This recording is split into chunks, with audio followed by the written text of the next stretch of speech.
우리 은혜 받으실 하나님의 말씀은 요한일서 2장 우리 3절에서 6절의 말씀입니다. 우리 한 목소리로 합독하시도록 하겠습니다. 우리가 그의 계명을 지키면 이로써 우리가 그를 아는 줄로 알 것이요 그를 아노라 하고 그의 계명을 지키지 아니하는 자는 거짓말하는 자요 진리가 그 속에 있지 아니하되 누구든지 그의 말씀을 지키는 자는 하나님의 사랑이 참으로 그 속에 온전하게 되었나니 이로써 우리가 그의 안에 있는 줄 아노라. 그의 안에 산다고 하는 자는 그가 행하시는 대로 자기도 행할지니라. 아멘. 오래전에 어떤 목사님이 필리핀에 저희 교회에 와서 설교하시는 중에 교인들에게 질문을 했었습니다. 그 질문의 내용은 뭐냐면 영생이 뭡니까? 이런 질문입니다. 영생이 뭡니까에 대한 질문의 답은 명확하잖아요. 영원히 사는 것이잖아요. 주님과 함께. 그런데 교인들이 그 질문에 뻔한 대답인데 그 질문의 의도 파악에 좀 머뭇거리고 그리고 지금 말한 이런 대답들을 했는데 그분이 원하는 답이 아니었던 것 같습니다. 근데 그분이 대뜸 하는 이야기가 조 목사가 그것도 안 가르쳤습니까? 이렇게 그러면서 요한복음 17장 3절을 근거로 해서 영생은 곧 유일하신 참 하나님과 그가 보내신 자 예수 그리스도 아는 것이니라. 그러니까 그분이 원한 것은 대답은 뭐냐면 영생은 예수 그리스도를 아는 것이다. 이런 대답을 원하셨던 것 같습니다. 그때 제가 속으로 다짐한 것이 있습니다. 다른 교회 가서 저런 교만한 소리는 하지 말아야겠다라는 다짐을 했고 그리고 교회 다닌 지 이렇게 오래되신 분들에게 교회 전도사님이 이렇게 구원 받으셨습니까? 이런 질문들 하잖아요. 아니 구원 받았죠, 그죠? 그러니까 구원 받았으니까 그 구원의 은혜가 감사해서 주일학교 봉사하는 사람들한테 구원 받았느냐 이런 쓸데없는 그 질문을 교회를 몇십 년을 다녀도 계속해서 성경 공부 시작할 때 눈 감으세요. 오늘 죽으면 천국 갈 자신 있는 사람 손 드세요. 그리고 또 손 드는 사람이 있고 안 드는 사람이 있고 그런 똥 같은 질문을 왜 수십 년째 하고 있는지 잘 모르겠는데 여러분들 제가 제 아이한테 매년 질문한다라고 생각을 해보십시오. 내가 아버지인 의학적이고 논리적인 그러한 설명을 해봐라. 그래서 설명을 못하면 그럼 제 딸이 아닙니까? 그러니까 좀 질문을 이렇게 하더라도 좀 그런 질문들은 좀 피하는 게 좋지 않나 이제 이런 생각을 가져보게 되어집니다. 말로 잘 설명을 못하면 하나님의 자녀가 아닙니까? 말로 잘 설명을 하면 또 하나님의 자녀입니까? 그렇잖아요. 그래서 제가 그런 불필요한 질문들은 하지 말아라. 그리고 모르는 것 같으면 이렇게 가르쳐 주면 되잖아요. 모르는 것 같으면 알아요? 몰라요? 그것도 안 가르쳤어요? 이렇게 이야기하면 얼마나 교만한 겁니다. 그리고 그렇게 대답을 하는 게 그러면 100% 맞느냐라고 이야기했을 때 100%또 맞는 말도 아니거든요. 그러니까 자기가 알고 있는 그 얄팍한 지식을 가지고 다른 사람을 좀 무시하려는 의도로 한다라면 그것은 바른 태도가 아니라고 생각이 되어진다라는 이제 말씀을 드리고 오늘 사도 요한은 하나님을 아는 신앙이 말로만 증명되지 않는다라고 오늘 강조하고 있잖아요. 우리가 그의 계명을 지키면 이로써 우리가 그를 아는 줄로 알 것이요. 그러니까 계명을 지키지 않으면 하나님을 모른다라는 거잖아요. 지식적으로 하나님을 안다. 그게 영생이다. 이게 뭐 맞는 말이기도 하지만 50% 맞는 말이고 50% 또 틀린 말이잖아요. 여기에 본문에 보면 안다라는 것은 말씀에 순종하고 행동하는 것이다라는 것이잖아요. 그러니까 말씀에 순종하지 않고 행동하지 않으면 안다라고 할 수 없다라는 선언이기도 하다라는 것입니다. 하나님을 아는 그 참된 지식은 말씀에 순종하는 행동으로 확인되는 줄로 믿습니다. 계명은 단순한 조항이 아니라 예수님께서 주신 새 계명은 서로 사랑하라는 명령이잖아요. 그리고 구약 전체의 계명을 한 문장으로 정의하면 서로 사랑하라는 계명으로 이렇게 축약될 수 있지 않습니까? 그러나 만일 우리가 하나님을 안다라고 하면서도 계명을 지키지 않는다라면 요한은 분명히 말하고 있는 것입니다. 그는 거짓말하는 자요 진리가 그 속에 있지 않다라고. 단순히 지식으로 아는 것이 아니라 하나님과의 관계 속에서 살아가는 그러한 증거가 없으면 그 고백은 공허한 고백에 지나지 않는다라는 것. 이 당시의 영지주의자들은 지식만 있으면 구원을 받는다라는 이런 주장을 했습니다. 말씀드렸던 것처럼 어떤 목사님께서 그 영생이 뭐냐? 하나님을 아는 것이다. 그러면 영지주의하고 무엇이 다르겠습니까? 그런데 요한은 너 하나님을 안다고? 그러면 너의 행동은? 이렇게 질문하고 있는 것이잖아요. 그러니까 행동이 수반되지 않은 알은 궁극적으로 하나님을 모르는 것이다라고 말하고 있다라는 것. 그래서 하나님을 아는 사람은 그의 계명의 말씀에 순종하고 행동하는 사람인 줄로 믿습니다. 우리가 신앙생활을 하다가 시험이 드는 이유가 뭐냐라면 교회 안에 있는 직분자들이 말과 행동이 다르기 때문에 그런 것이잖아요. 물론 저천성을 향한 믿음의 행진 속에서 우리가 실수하죠. 그러나 또 다시 일어나서 말과 행동의 일치를 이루는 그러한 삶을 살기 위해서 부단히도 노력하는 줄로 믿습니다. 초대교회 교부였던 어거스틴은 청년 시절에 방탕하게 살다가 회심하죠.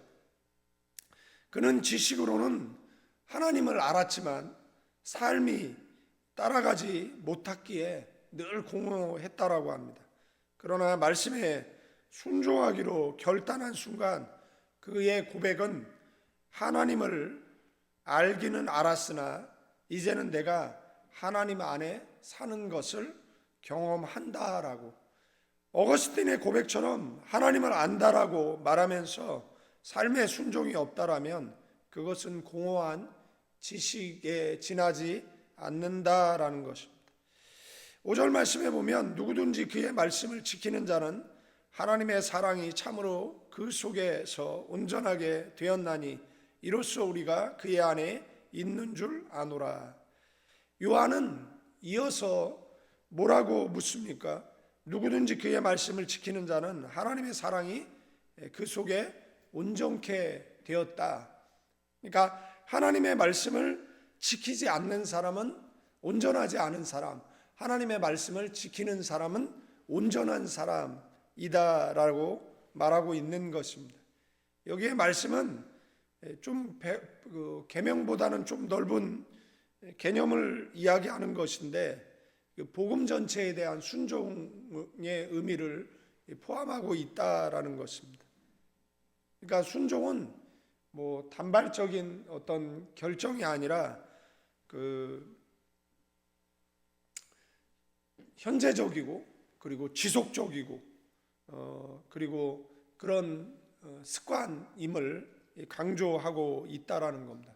어제는 순종했는데 오늘은 하지 않고 뭐 내일은 순종하는데 모레는 하지 않고 이런 단발적인 안건이 아니라 늘 순종하는 지속적인 그러한 삶을 이야기한다라는 겁니다.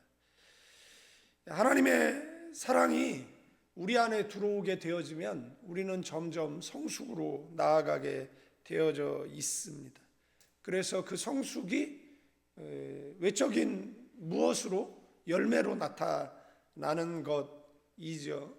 그리고 그 하나님의 그 사랑이 우리 속에 성숙해지면 이해하지 못했던 것들이 이해가 되어지고 사랑하지 못했던 것을 사랑하게 되어지고 그리고 나아가서 원수까지도 사랑하는 그러한 성숙으로 나아가는 줄로 믿습니다. 그리고 성경이 원하는 그런 그 목표치가 있잖아요. 그게 그리스도의 장성한 분량까지 우리가 성장하는 것이잖아요. 근데 그리스도의 장성한 분량이 뭐죠? 예수님께서는 인류를 위해서 십자가에 죽으심으로 우리를 대속하셨어요. 그래서 예수님의 사랑은 우리를 죽기까지 사랑하셨죠.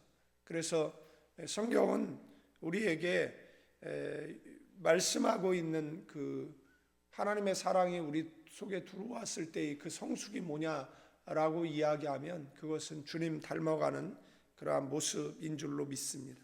사랑이라는 것이 처음에는 뭐 감정에서 시작되지만은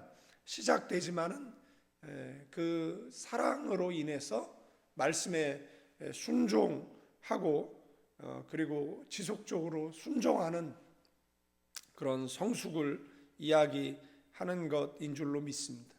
성경에 보면 뭐 돌감람나무의 비유라든지 아니면 포도나무의 비유를 통해서 이 참감람나무 되시는 예수님께 돌감나무 되어지는 그 가지가 접붙임 바 되어졌을 때 참감람나무의 그 사랑의 수액이 돌감람나무에 전달되었을 때 그 돌감람나무가 돌감람나무 열매를 맺느냐 아니면 참감람나무 열매를 맺느냐라고 이야기했을 때 참감람나무의 열매를 맺는다라고 성경은 말하는 것이잖아요. 우리가 포도나무에 접붙임 바 되어지면 포도 열매를 맺게 되어지는 것이잖아요. 그것을 성경이 네가 내 안에 내가 너의 안에 있으면 원하는 대로 구하라 그리하면 다 이루리라고 말씀하시는 내용과도 연결이 되어지는 것이지 않습니까? 우리가 돌감람나무였는데 예수님과 접붙임 바 되어졌을 때 그 예수님의 성품을 닮아서 어떤 열매를 맺느냐라고 이야기했을 때 참 감람나무의 열매를 맺는다라고 성경은 우리에게 말씀해 주고 있습니다. 그래서 우리가 포도나무에 또한 붙어 있으면 뭐 사계절을 견뎌내고 그리고 열매를 맺듯이 성도의 삶도 말씀에 순종할 때 사랑이 성숙해지고 그리고 하나님께서 원하시는 그러한 열매를 맺고 살게 되어질 줄로 믿습니다. 6절 말씀에 그의 안내에 산다라고 하는 자는 그가 행하시는 대로 자기도 행할지니라. 요한은 마지막으로 강하게 말하는데 그의 안에 산다고 하는 것은 그의 행하시는 대로 자기도 행할지니라.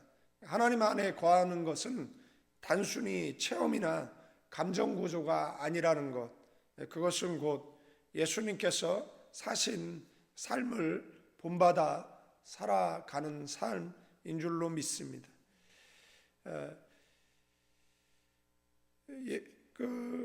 예수님은 이 땅에 오셔서 철두철미하게 자신의 뜻이 아닌 아버지의 뜻대로 살았거든요. 그 십자가 여러분들 생각을 해보십시오. 그 쇠조각 뼈조각 박혀있는 채찍으로 39대의 매질을 당한다라고 생각을 해주십시오. 양손, 고고학자들의 그런 고증에 의하면 손바닥이 아닌 이 손목, 그죠? 여기엔 굵은 두 개의 뼈가 있기 때문에 이곳에 못이 박힌다. 두 발을 포개어 그 못을 박는다. 이게 상상할 수 있는 이게 고통일까요? 잘 훈련된 숙련된 그 로마 병정에 의해서 옆구리가 찔리잖아요. 심장이 여기 있거든요. 심장이 여기 있는 게 아니잖아요. 여기 있습니다. 그래서 여기서 이렇게 찌르게 되어지면 갈비뼈를 부러뜨리고 그 다음에 중앙까지 와서 심장이 찌르는 것이잖아요. 그래서 예수님께서 물과 피를 흘리셨다라는 말은 심장이 터졌다라는 그런 그 의미잖아요. 그러니까 예수님께서는 저와 여러분들을 사랑하실 때 어떻게 사랑하셨느냐라고 이야기했을 때 심장이 터지기까지 사랑하셨다라고 말할 수가 있습니다. 그 요한이 오늘 이 6절 말씀을 통해서 그의 안에 산다라고 하는 자는 그의 행하시는 대로 자기도 행할지니라. 그러니까 예수님께서 우리를 구원한 가치 있는 삶을 사는 것이 하나님께서 원하시는 우리의 삶인 줄로 믿습니다. 여러분들 기껏 구원해 놨는데 가치 없는 인생을 산다라고 생각을 해보세요. 저와 여러분의 가치는 그 예수님의 가치가 있다라는 것을, 그래서 천하보다 귀하다라고 말하셨다라는 것을 기억하시고 그 가치에 맞게 살아가는 저와 여러분 되기를 주님의 이름으로 축원드리겠습니다. 그렇게 살아가지 못할 때 부족하기 때문에 우리가 하나님의 말씀을 가까이 하고 기도하며 살아가는 것. 그래서 성경에서 거룩하라고, 내가 거룩하니 너희도 거룩하라라고 말씀하시면서 거룩할 수 있는 두 가지 길을 제시하는 게 말씀이고 그 다음에 기도라는 것. 하나님의 말씀이 계속해서 우리 속에 들어오면 우리 속에 있는 그런 나쁜 생각들, 그리고 부정적인, 그리고 패배의식, 이 모든 것들이 몸 밖으로 빠져나가고 그 다음에 그 하나님 사랑으로 충만케 되어져서 하나님의 사랑으로 세상을 바라보고 하나님께서 원하시는 그러한 방향으로 세상이 이끌어져 가기 위해서 기도하게 되어지는 저와 여러분들 되어질 줄로 믿습니다. 예수님은 십자가 위에서 바른 땅을 딛고 있었지만 그의 눈은 하늘을 바라보시고 세상을 향해 양팔을 벌리고 계셨던 그 모습이 저와 여러분들이 본받아야 할 모습인 줄로 믿습니다. 우리의 발은 비록 땅을 딛고 있지만 우리는 늘 하나님을 바라봐야 되고 세상을 향해서 양팔 벌려 있는 저와 여러분 되기를 축원드리겠습니다. 그래서 예수님은 그 하나님의 뜻에 철두철미하게 순종했어요. 저와 여러분들도, 여러분들 성경에 보면 가끔 제가 이상한 신앙인들에 대해서 많은 이야기를 하는데 여러분들 기억하세요. 예수님은 하나님의 말씀만 했어요. 성령은 예수께서 하신 말씀만 했어요. 그러면 우리는 누가 한 말을 해야 됩니까? 하나님이 예수님이 성령께서 하신 말을 해야 되는 겁니다. 내가 받은 은사라고 해서 예언이랍시고 헛소리하는 것이 아니라 그것을 성경에서 비춰봤을 때 옳으냐 그르냐 그러면 너무 확연하게 드러나는 것이잖아요. 어떤 사람이 그러더라고요. 오늘 자기가 김치찌개를 먹을까 된장찌개를 먹을까 기도했는데 하나님께서 건강을 위해서 된장찌개를 먹으라 그랬다라는 이 말 같지 않은 소리를 마치 자신이 신앙이 좋은 사람처럼 이야기를 하고 있는 모습을 보면서 아연실색한 적이 있습니다. 여러분들, 콩이 우리에게 건강을 줍니까? 그 GMO 유전자 조작 식품이 다 콩인데. 그러니까 그리고 김치찌개를 먹을까 뭐 된장찌개를 먹을까 옆 사람이 그건 네가 알아서 먹어. 예? 그거를 무슨 하나님이 가르쳐 줬다라고 이야기하는 그런 미친 광신자들이, 예? 교회 안에 있으니까 맨날 뭐 하나님의 음성을 들었다, 뭐 하나님께서 이렇게 말씀하셨다 그러면서 그 모든 내용은 자기 생각, 자기 말일 때가 많습니다. 그러나 분명히 기억하셔야 됩니다. 예수님은 하나님께서 하신 말씀만 하셨어요. 성령님은 예수님이 하신 말씀만 했습니다. 여러분들이 뭐 예언의 은사, 뭐 그런 은사를 받았다? 그러면 성경에 있는 말만 하세요. 거기에서 벗어나는 것은 비성경적인 것이다라는 것을 기억하셔야 되는 것이고, 우리의 열매는 말씀에 기초한 열매이지 말씀에 동떨어진 열매가 아니다라는 것을 아셔야 됩니다. 인도의 그 지도자 마하트마 간디, 예수님을 그리스도로 믿지는 않았어요. 그러나 예수님의 삶은 깊이 존경했어요. 한 일화에 의하면 그가 교회를 찾았는데 교회 경비가 못 들어오도록 막았죠. 그래서 이렇게 못 들어오게 하는 교회라면 나는 가지 않겠다라고 했다라고 합니다. 만약에 그를 환영하고 했다라면 인도의 역사가 달라지지 않았을까 하는 생각을 가져볼 때가 있습니다. 간디는 이런 이야기를 했어요. 나는 예수님을 사랑하지만 예수님을 따르지 않는 그리스도인들은 이해할 수 없다라고. 예수님은 고난 속에서도 온유와 진리를 행하셨어요. 그 안에 거한다라는 것은 예수님처럼 살아가는 것을 말하는 것입니다. 완벽히 같을 수는 없지만 예수님의 발자취를 따라가는 것이 주 안에 거하는 삶의 증거인 줄로 믿습니다. 죄를 짓지 않는 삶은 곧 주님의 계명을 지키는 삶이고, 죄를 지었을 때 회개하는 삶 또한 주님의 말씀을 지키는 삶인 줄로 믿습니다. 구원받지 못하는 세 가지 죄가 있는데 그 중에 하나가 회개하지 않는 것입니다. 계명을 지키는 자가 하나님을 아는 자고, 그리고 주를 사랑하는 자고, 주 안에 거하는 자임을 우리는 믿습니다. 그러나 계명을 지키지 않는다라면 우리가 주를 안다라고 고백하는 것은 거짓에 지나지 않는다라는 것.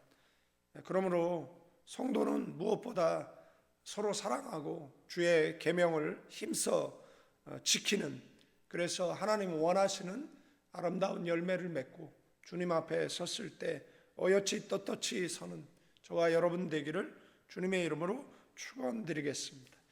거룩하시고 내가 풍성하신 하나님, 말씀을 아는데 머물지 말게 하시고 그 말씀에 순종하고 행동해서 우리의 삶 속에 열매 맺어 주님 앞에 섰을 때 많은 열매를 갖고 설 수 있는 우리 모두가 되게 하옵소서. 이제는 우리 주 예수 그리스도의 은혜와 우리 아버지 하나님의 극진하신 사랑, 성령님의 감화감동 교통 충만 축복하심이 가나안 교회 위에 다시 신앙의 옷깃을 여미는 믿음의 성도들, 조국 대한민국 위에 지금서부터 영원까지 함께 계실지어다.